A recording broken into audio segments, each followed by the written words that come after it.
Hi, this is Christine from Gecko Gully Websites. In front of you, you can see a screen from WooCommerce in WordPress, which shows some order details of a test order that I entered earlier.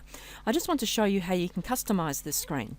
One of the first things you can do on a lot of the screens within WordPress is you can click on Screen Options here in the top right, and you can tick and untick different boxes that you might want to have appearing on the page. So in this case, let's say I don't want this QuickBooks one to appear.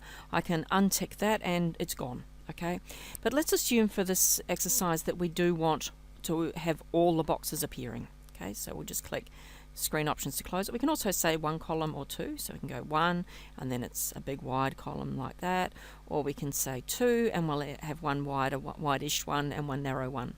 So we'll close that.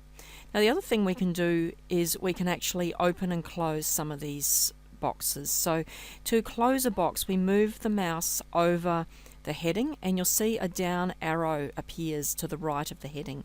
So we click on that and the box will close. The box is still there, but it will be closed. We might not want this one to appear all the time, so we can close that. We should really keep this order totals one open because we want to be able to see that all the time. If a box is closed and we want to open it, we just click on the down arrow again and it opens up again. Another thing we can do is we can move the boxes around. So let's say, for example, we wanted this order actions one to appear over here underneath order details. So let's just close it to make it a bit smaller. Move the mouse over the heading and you'll see that the cursor changes into sort of like a plus with arrows at each end. Hold down my left mouse button and I'm moving the mouse, dragging it down to here, and I'll let go of the left mouse button and there it is in that position. And then I can open it up again and it's going to stay in that position until I move it again.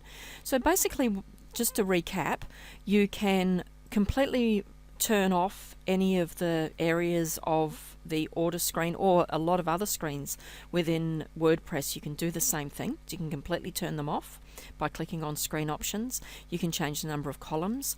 You can also open and close various parts of the screen if you just want to turn them off. And by the way, this will be retained even when you log off and log back in again. So you're going to see the same layout for every order.